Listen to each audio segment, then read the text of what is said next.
परमेश्वर भी चाहता है मेरे बच्चे मुझसे प्रेम रखें। बोला हालेलुया। परमेश्वर भी चाहते हैं मेरे बच्चे मुझसे प्रेम रखें। कहें आमीन।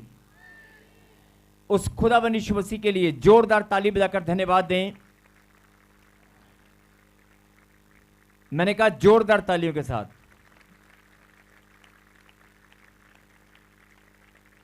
प्रभु यीशु मसीह के नाम को महिमा मिले।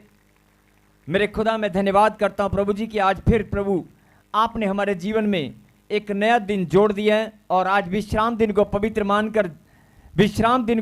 मानकर जितने भी आपके बच्चे आज यहाँ पर मौजूद हैं ताजपुर चर्च जलंधर में आपकी संगति में आपकी पवित्र वेदी के सामने जितने भी लोग यहाँ पर बैठे हैं मेरे खुदा सबके ऊपर आपका बलवंत हाथ बना रहे, सबको आप आशीष देना।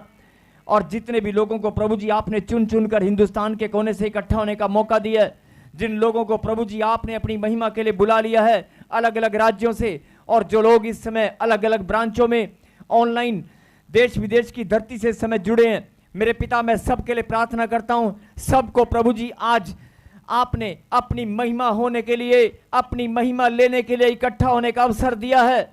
मैं धन्यवाद करता हूं पिता परमेश्वर जो इस समय ऑनलाइन जुड़े हैं और इस समय जो सभी लोग ब्रांच में बैठे हैं, और मेरे पिता जो इस समय आपकी वेदी के सामने ताजपुर चर्च में यहां पर मौजूद है। मेरे पिता आपकी प्रेजेंस हमारे बीच में है। मैं फिर से आपको धन्यवाद करता हूं, आज आपने फिर से हमें इकट्ठा होने का जो अवसर दिया है उसके लिए हम धन्यवाद करते हैं। जोरदार तालियों के साथ धन्यवाद दें। हमारा इकट्ठा होना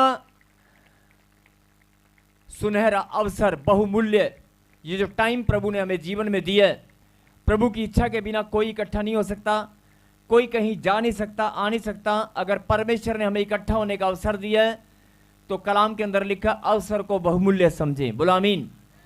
ये कीमती समय, ये आनंद की घड़ी परमेश्वर ने हमारे जीवन में ठहराई है और प्रभु ने ये समय अपनी महिमा के लिए रखा है, तो इसलिए महिमा देने में आप शर्माए मत। उस महिमा देने में आप शर्माए मत, दिल खोल कर महिमा दें। बोलो आमीन। कई लोग क्या करते हैं, शर्माते हैं। शर्माना मतलब आप अपने आजू बाजू के बैठे हुए लोगों को देखोगे ना, चेहरे पर शर्म महसूस होती है, ताली बजाते हुए, हालेलुया बोलते हुए, और जब कोई धन्यवाद देना हो तो ऐसे थैंक यू जीसस हल्का सा मुंह खोलते हैं। ऊंची आवाज से कहें परमेश्वर। ये देखो, धन्यवाद देने में पैसे नहीं लगते हैं बहन, धन्यवाद देने में पैसे नहीं लगते हैं भाई। अगर आप दिल खोलकर उस परम ईश्वर को, शर्माई मत, आजू बाजू मत देखो, शर्माई मत, आपके अंदर से आवाज निकलनी चाहिए, परमेश्वर मैं आपको धन्यवाद देता हूं। फिर से कहें परमेश्वर मैं आपको धन्यवाद देता हूं, आपने मुझे फिर से अपनी महिमा के लिए अपने पास बुला लिया है। मैं धन्यवाद करता हूं, मैं बहुत आनंदित हूं, मैं इस घड़ी, इस समय बहुत आनंदित हूं। मैं आपको धन्यवाद देता हूं। ताली बजाकर धन्यवाद दें और एक दूसरे से पूछें, एक दूसरे को हाथ मिलाकर कहें क्या आप आनंदित हैं, क्या आप आनंदित हैं भाई। पूछो बहन जी, ऐसे शर्माई मत, एक बताओ, उसको गवाही दो, मैं बहुत आनंदित हूं।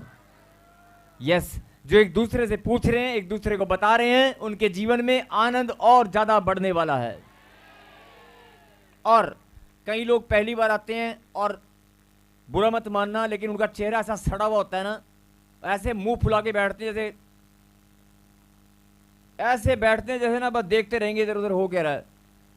कोई बात नहीं, अगर आपको कुछ समझ में नहीं आ रहा है, आप मुस्कुरा नहीं सकते, कोई बात नहीं। क्या आप परमेश्वर को धन्यवाद दे सकते हैं? क्या आप अपने मुंह से, अपने मन से खाली धन्यवाद देना जानते हैं? बस अगर आपने एक बार सच्चे मन से खुदा को धन्यवाद दे दिया ना, परमेश्वर अपने मुंह से निकाल दिया, परमेश्वर। एक लाइन जरा ध्यान से सुने, मनुष्य इतना पापी, इतना गंदा, मनुष्य इतना पापी, गंदा और घिनौने और नीच काम करने वाला पापी इतना गंदा है या था कि परमेश्वर के पवित्र नाम को अपने होठों पर निकालने के योग्य नहीं है। परमेश्वर के पवित्र नाम को अपने होठों पर लाने के योग्य भी नहीं है। लेकिन आज उस परमेश्वर की ये दया है, उसका अनुग्रह है, उसका प्रेम है कि आज उसके पवित्र नाम को हम अपने होठों पर लाते भी हैं और उसकी महिमा में बार बार उसके नाम को पुकारते हैं। अपने उच्चारण में आज उसकी महिमा करने के लिए हम आराधना भी करने के योग्य बन गए हैं, उसकी प्रार्थना करने के योग्य बन गए हैं। लेकिन आज भी बहुत सारे लोग ऐसे हैं उसके पवित्र नाम को अपने होठों पर निकालने के योग्य नहीं है। ये दया है, ये प्रेम है परमेश्वर का कि अगर आप उसके समीप आए हैं, उसकी महिमा करने के योग्य